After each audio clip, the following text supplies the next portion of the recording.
Fado, confinement.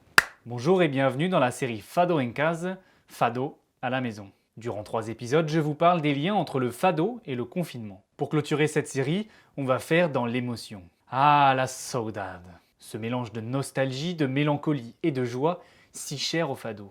Et si la saudade était en fait l'émotion qui représente le mieux le confinement?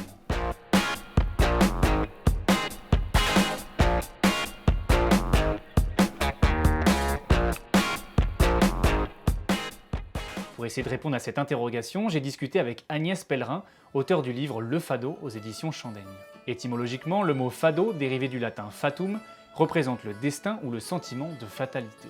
Avant même d'envahir les rues de Lisbonne, le fado était déjà entonné par de nombreux marins en mer. Les premiers acteurs du fado, c'était justement des gens qui côtoyaient la mer, qui travaillaient, qui avaient cette force d'expérience concrète de l'inconnu, du danger, de la survie au quotidien. Et c'est effectivement aussi une dimension que la situation de pandémie a généré pour beaucoup de gens. Confinés pendant 2 mois, sans aucune visibilité sur l'avenir, on s'est retrouvés seuls face à un ennemi imperceptible. Le fado, ça désignait une forme de petites histoires et de mise en récit d'événements quand même assez spectaculaires, qui parlaient de la force des éléments.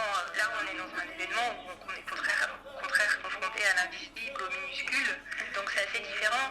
Et les fados, ces petites histoires, c'était aussi une façon de digérer tous ces événements qui nous confrontent à une forme d'impuissance et de non-maîtrise humaine. Solitude, séparation d'un être cher, maladie ou encore perte d'un proche, le confinement a bouleversé nos émotions. On se replonge dans nos souvenirs personnels, on repense au monde d'avant et on imagine celui d'après.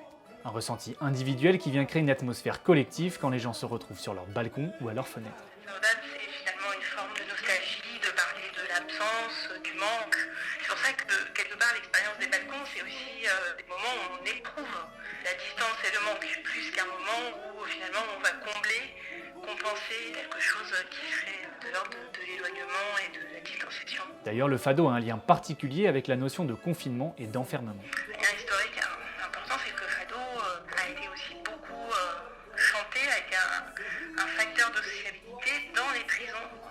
Il a vraiment un lien avec la condition d'enfermement. Or, ce qu'on a vécu récemment, c'est aussi cette idée de se rendre compte qu'on arrive à survivre entre 4 murs et où on fait un petit peu les comptes de ce qu'on possède en soi.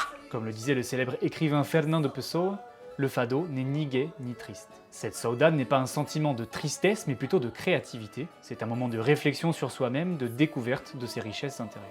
Malgré tout, les formes qu'a pris le fado pendant le confinement ne semblent pas pérennes dans le temps. C'est vrai qu'il ne faut pas donner l'illusion, c'est comme le télétravail où du jour au lendemain tout est possible. Voilà, le téléfado, pour l'instant, ça n'existe pas. Donc je pense qu'il ne faut pas nier effectivement cette dimension physique, un moment de rencontre. Après de là, changer complètement ce paradigme du rassemblement et du collectif, on verra. Pour ressentir toutes les émotions de la performance, il faut le vivre dans un lieu clos, dans une ambiance feutrée. Le son peut ainsi être capté et dompté par les fadistes qui imposent et rythment les silences de la pièce. Une émotion difficile à faire ressentir depuis sa chambre ou encore depuis son balcon, en espérant que l'on puisse retourner bientôt dans les maisons du fado ou dans les tavernes une fois la crise sanitaire derrière nous.